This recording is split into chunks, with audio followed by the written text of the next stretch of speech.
Bismillahirrahmanirrahim. Assalamualaikum warahmatullahi wabarakatuh. Waalaikumsalam warahmatullahi wabarakatuh. Agak kareba semua. Alhamdulillah baik. Ada yang baji-baji, ada yang madeceng. Ya, ada alhamdulillah. Alhamdulillahirabbil alamin wassalatu wassalamu ala asyrofil anbiya wal mursalin wa ala alihi wa ashabihi ajma'in amma ba'du. Para pemirsa Salihuddin Hasim Official di mana saja berada, di siang hari ini enaknya kita bikin apa ya? Suasana puasa, Insya Allah. Di luaran sana orang lagi pada rebahan, ya, ada yang lagi ngaji, mungkin ada juga yang sedang bertaubat begitu ya, lagi menyesali dosa-dosanya yang lampau gitu. Siang hari ini bersama kami seorang mahasiswa kami yang insya Allah mujahadahnya, semangatnya, semangat juangnya untuk menyebarkan nilai-nilai Islam itu kelihatan dari auranya ya. Ya. Namanya Muhammad Ashar. Yes. Muhammad Ashar berbalut songkok recak Bugis ya? Iya Ustaz. Nah, tahu enggak saya pakai apa nih? Ini namanya kampurui. Kampurui. Di zaman dulu kampurui ini hanya dipakai oleh para sultan atau keluarga kerajaan. Dulu. Nah, sekarang tidak lagi pakai kasta begitu, harus golongan apa boleh gitu. Sama juga songkorecak Iya. boleh dipakai siapa saja. Sekarang sudah umum. Sudah umum. Baik teman-teman sekalian, para pemirsa, topik pembahasan kita pada siang hari ini adalah bagaimana Islam itu berbicara tentang kesenian, seni dalam Islam. Ya, untuk lebih jelasnya saya persilakan Muhammad Ashar untuk memaparkan kepada kita sekalian pokok-pokok pikirannya. Tafadhal. Assalamualaikum warahmatullahi wabarakatuh. Di sini saya sebagai narasumber untuk pemaparan materi Islam, pandangan Islam terhadap kesenian.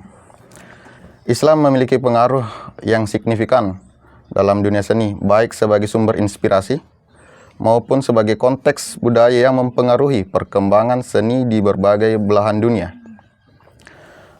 Di sini ada beberapa kesenian yang bisa saya jelaskan. Yang pertama itu ada kaligrafi. Kaligrafi Islam merupakan salah satu bentuk seni yang paling terkenal dan dihormati dalam tradisi Islam. Kaligrafi Al-Quran dan hadis-hadis Rasulullah Sallallahu Alaihi Wasallam sering dijadikan sebagai karya seni yang indah dan bernilai spiritual.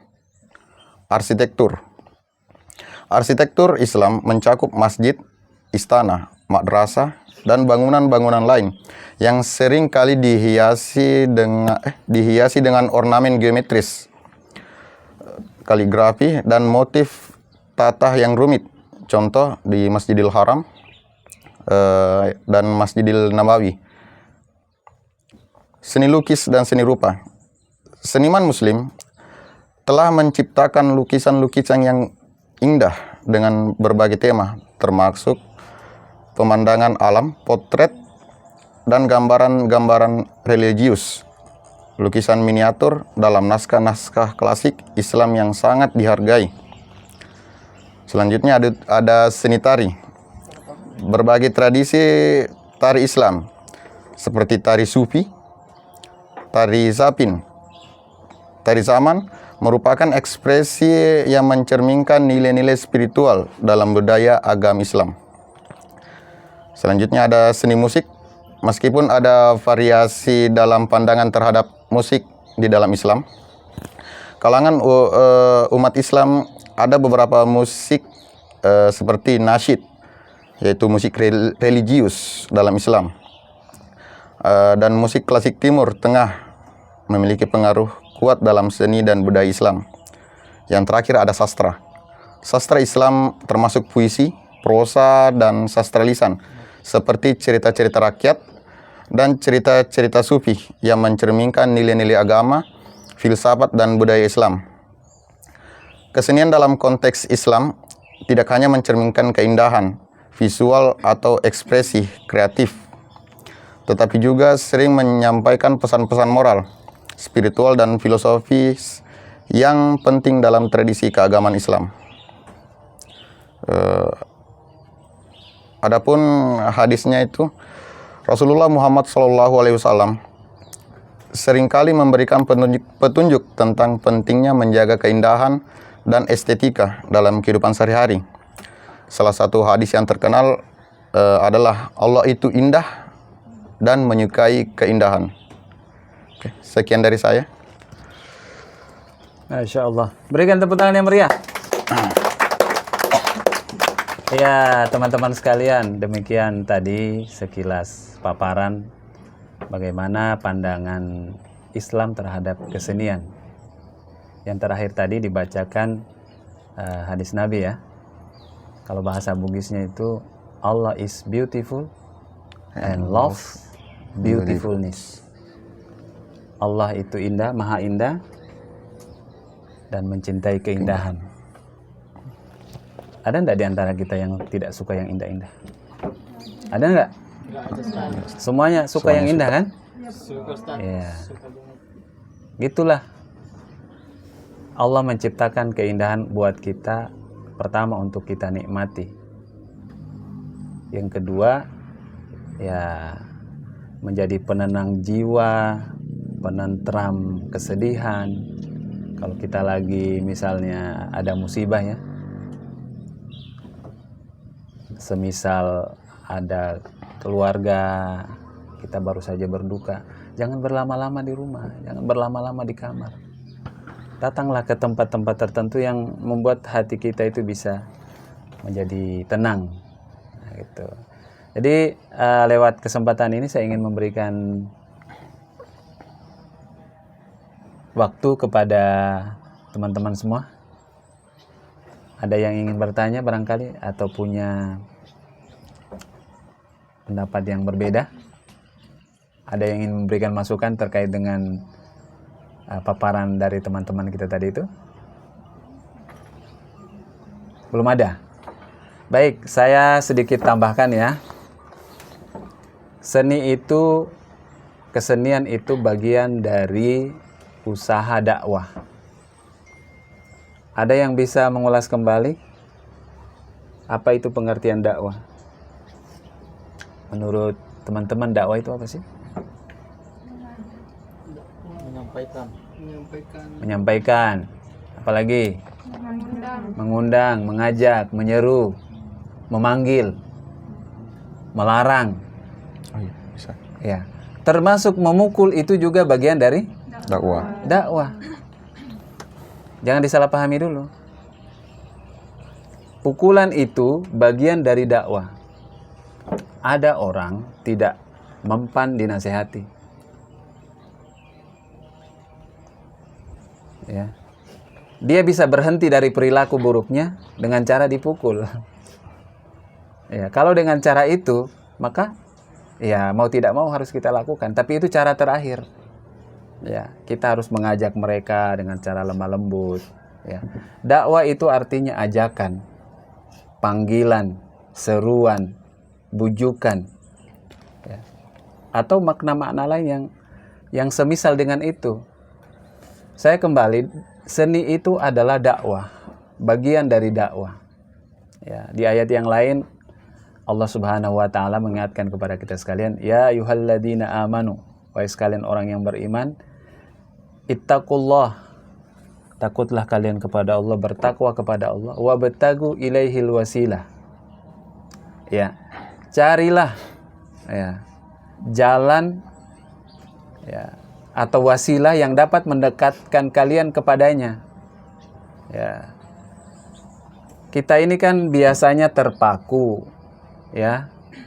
Hanya terfokus pada satu pembicaraan saja, bahwa yang disebut dengan mendekatkan diri kepada Allah itu hanya dengan melaksanakan ibadah mahdhah. Ya. Ibadah 5 waktu misalnya, sholat. Ya. Padahal ada ibadah yang lain yang disebut dengan ibadah ghairu mahdhah. Ya. Ibadah ajakan, seruan yang berkaitan dengan bagaimana membangun relasi hubungan kita dengan sesama manusia. Tadi diberikan contoh-contoh kaligrafi. Ya, kaligrafi. Kaligrafi itu adalah salah satu teknik, ya. Bagaimana kita menyebarkan Islam itu melalui tulisan indah Al-Qur'an. Ya. Kebetulan saya secara pribadi juga orang yang tidak terlalu mendalami, tapi kenal dengan kaligrafi itu. Dari kecil saya belajar kaligrafi, mulai dari SD, ya, SMP, SMA, bahkan sekarang jadi dewan juri kaligrafi. Ya. Masya Allah. Iya. Jadi dewan juri kaligrafi di Kolaka Utara ini. Ya, kaligrafi itu banyak jenisnya. Ya. Kalau bahasa Bugisnya kaligrafi itu namanya khot. Khot, kho, bukan ha. Ya.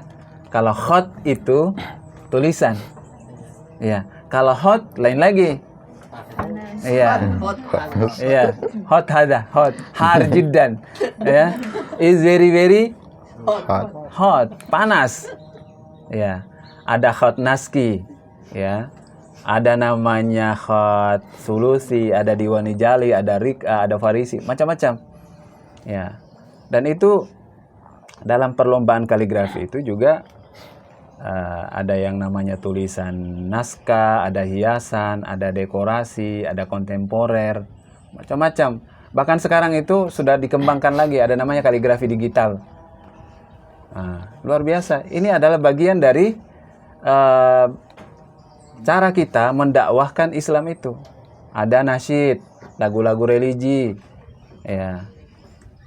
Ya, ada juga yang digemari para perempuan-perempuan itu, para wanita-wanita, apa namanya, show apa? Apa itu yang jalan di atas? Fashion show. Itu biasanya paling dinikmati, sama seperti ini, apa? Busana-busana yang kita kenakan itu juga bagian dari dakwah. Cuman kita harus hati-hati, ya. Sebetulnya busana yang diperintahkan oleh agama kita itu yang kayak gimana dulu gitu, surah An-Nur, ya, yang menutupi dada, ya. Kalau dadanya kebuka ya, bukan lagi dakwah namanya itu, dakwah kepada yang baik, tapi kebalikannya. Ya, kan orang diajak gitu, can you see, you can see, kamu boleh melihat apa yang saya punya gitu. Ada lagi tadi tarian ya? Iya. Tari-tarian. Ya. Ada tari sufi. Tari sufi itu. Tari zaman. Pernah lihat enggak tari sufi? Hah? Pernah. Yang mutar-mutar sambil berzikir ya? Nah. Kalau saya keliru, mudah-mudahan saya yang kurang baca ya, tapi dari literatur yang saya baca itu tentang misalnya tari Zapin. Tari Aceh itu kan? Itu diciptakan oleh ulama-ulama sufi itu. Ya, tapi gerakannya memang ada bacaan-bacaannya itu. Setiap gerakan itu ada bacaannya. Jadi teman-teman sekalian, menarik kalau kita bicara tentang seni ini sebetulnya, meskipun itu masing-masing kita punya cara pandang yang berbeda. Dr. Yusuf Al-Qaradawi, ya, salah seorang ketua Persatuan Ulama Dunia, beliau mengatakan seni itu boleh, ya, tidak dilarang. Seni itu tidak dilarang selama dalam batas-batas agama. Ya, kan ada yang misalnya mengungkapkan rasa seninya itu lewat nyanyian tuh, ya, nyanyi-nyanyi yang apa istilahnya itu menjauhkan kita dari Sang Pencipta, ya, nyanyi-nyanyi yang mengundang penontonnya itu untuk bermaksiat, ya, melupakan kebesaran Allah Subhanahu wa taala. Ya, Ramadan ini kan kita banyak mendengarkan itu nasyid-nasyid, ya, ungkapan-ungkapan bagaimana memuji kebesaran Allah Subhanahu wa taala, ya, permohonan ampun atas segala dosa. Termasuk juga yang Ramadan tiba, Ramadan tiba. Ya, ada yang ini, ada yang plesetkan. Ya, tiba-tiba puasa, tiba-tiba puasa. Maksudnya tumben katanya kan. Ada dia lihat temannya. Nah, harusnya jangan gitu, motivasi temannya, ya, supaya dia tetap semangat. Saya sekali lagi kasih kesempatan kepada teman-teman. Adakah yang mau bertanya? Kok diam-diam wae? Ini pengaruh puasa ya? Iya, Mungkin. Ya, puasa itu kan tidak harus membuat kita lesu, loyo, harus tambah semangat gitu. Barangkali narasumber ada closing statement, kata penutup gitu. Katanya tadi ada yang ingin bertanya, Ustaz. Oh iya. Saya mohon maaf. Tolong kameramen arahkan kameranya. Terima kasih kesempatan yang diberikan kepada saya. Yang ingin saya pertanyakan yaitu kasidah terutama pada kasidah perempuan yang dimana kasidahnya ini menampilkan tarian-tarian wanita. Bagaimana pendapat Anda dan apakah itu dilarang atau mungkin bid'ah dalam Islam? Terima kasih. Kasih tepuk tangan dong. Selamat datang bagi rekan kita. Gimana Pak narasumber? Bagi saya, kasidah itu selama untuk umumnya dulu, kan dia memberikan lantunan-lantunan pujian kepada Rasulullah maupun kepada Allah Subhanahu wa taala. Yang tapi sekarang kita lihat ini banyak gerakan-gerakan tambahannya begitu. Variasi. Iya, variasinya. Mungkin dalam pandangan saya hal itu bisa dikurangi lah, karena itu sudah memberikan gerakan kayak perempuan itu mengumbarkan auratnya.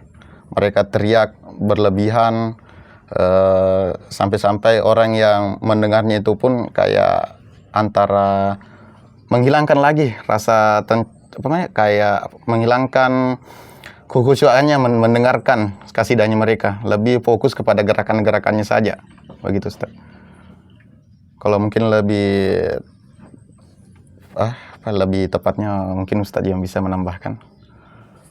Yang lain barangkali ada punya pendapat. Jadi kalau saya menyimak pertanyaannya tadi itu, kita harus bisa memisahkan antara isi dari nyanyian itu dengan orang yang pelakunya gitu. Sebetulnya ya, siapapun yang mengarang lagu-lagu kasidah itu ya, itu dia tulus. Ya. Tulus dalam artian misalnya dia menciptakan lagu tentang bagaimana memuji kebesaran Allah Subhanahu wa taala. Ya, tidak ada yang salah pada lagu itu. Lagu itu tidak salah. Yang salah itu adalah kita yang menampilkan bagaimana lagu itu harusnya, ya kan? Nah, coba misalnya dia cukup diam di tempat, ya. Orang kan mau menikmati suaranya toh, bukan tariannya. Sekarang itu sudah lain. Nah, suaranya tidak bagus, sudah comber-comber begitu ya, kresek-kresek. Dia lebih menampilkan ininya. Apa istilahnya itu? Variasinya. Ya, dibilang tadi variasi barisan, lenggak-lenggoknya, apalah dan sebagainya. Ya, apalagi kalau sudah lagu itu dibikin koplo, masya Allah, sudah kayak sudah kayak kehilangan kesadaran gitu. Ya, muatan lagu itu bagus sebetulnya. Ya, orang-orang yang menciptakan lagu itu tujuannya bagus. Nah, Lagu itu menjadi tidak bagus ketika sudah disalahgunakan untuk kepentingan-kepentingan yang lain, erotis gitu ya. Nah, khususnya kaum perempuan gitu. Nah, ini. Jadi nanti para pemirsa kasih komen di bawah videonya gimana sebaliknya. Baik, masih ada? Ustadz Agus, can you ask something maybe? Enggak, ada sedikit ini. Terkait tadi apa yang nyanyian sufi. Tarian sufi. Tarian sufi. Saya menanyakan apakah itu sama kaitannya dengan bahasanya Ustaz? Karena bahasanya selama ini saya lihat itu kan ada juga semacam nyanyiannya juga. Ya dari namanya saja sudah beda. Beda. Tarian sufi itu ya mereka memuji Allah dengan cara menari, berputar. Ya. Biasanya itu dia membaca zikir-zikir tertentu. Ya kan? Ada juga tetangga itu dibilang madate ya. Pernah dengar enggak itu? Pernah Ustaz. Nanti kita bahas itu madate. Madate. Oh, madate. Iya, madate. Astagfirullah. Iya, ini. Ya. Beda memang kalau bukan ahlinya gitu. Kalau Barzanji itu syair-syair sebetulnya. Saya luruskan dulu. Barzanji itu adalah syair-syair, ungkapan-ungkapan kekaguman kepada Rasulullah SAW. Ya. Dan Barzanji itu tidak boleh disamakan dengan Al-Quran. Ya. Nanti kita salah paham gitu. Orang lebih senang baca Barzanji daripada Al-Quran. Dan itu orang-orang yang melakukan Barzanji sekarang hampir sama dia melakukan Al-Quran. Ya. Syair itu syair. Ya, teman-teman sekalian, makin seru perbincangan kita ini. Masih ada lagi? Ya, kalau sudah tidak ada, kita cukupkan. Terima kasih banyak. Saya persilakan sekali lagi kepada narasumber untuk menyimpulkan materi diskusi kita pada kesempatan ini. Kesimpulannya yaitu kesenian dalam Islam itu tidak dilarang selama dia memenuhi batasan-batasan yang telah ditetapkan oleh agama. Jadi silahkanlah berkreasi, marilah kita berdakwah melalui seni sehingga banyak orang yang lebih tertarik lagi ataupun bahkan bisa lebih mengikuti kita dalam berjalan di jalan yang benar begitu. Oke, sekian dari saya. Baik teman-teman sekalian, berikan aplaus yang meriah.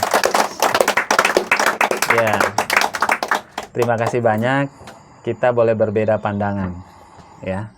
Para pemirsa juga punya pandangan yang berbeda dengan narasumber. Ya, inilah keindahan Islam. Islam itu memberikan kita kesempatan, ya, untuk mengungkapkan apa yang ada pada pikiran kita masing-masing. Selama pikiran-pikiran itu kita bisa pertanggungjawabkan. Ya. Kalau bisa kita pertanggungjawabkan, kenapa tidak? Gitu. Terima kasih banyak atas partisipasi kita semuanya. Bersabar untuk terus menonton channel ini. Bagi yang belum like, komen, dan subscribe, sekarang waktunya. Mumpung ini bulan Ramadan. Iya. Terima kasih banyak. Mari kita akhiri pertemuan kita dengan bersama-sama baca hamdalah dan doa kafaratul majlis. Alhamdulillahirabbil alamin, subhanakallahumma rabbana wa bihamdika asyhadu an la ilaha illa anta astaghfiruka wa atubu ilaik.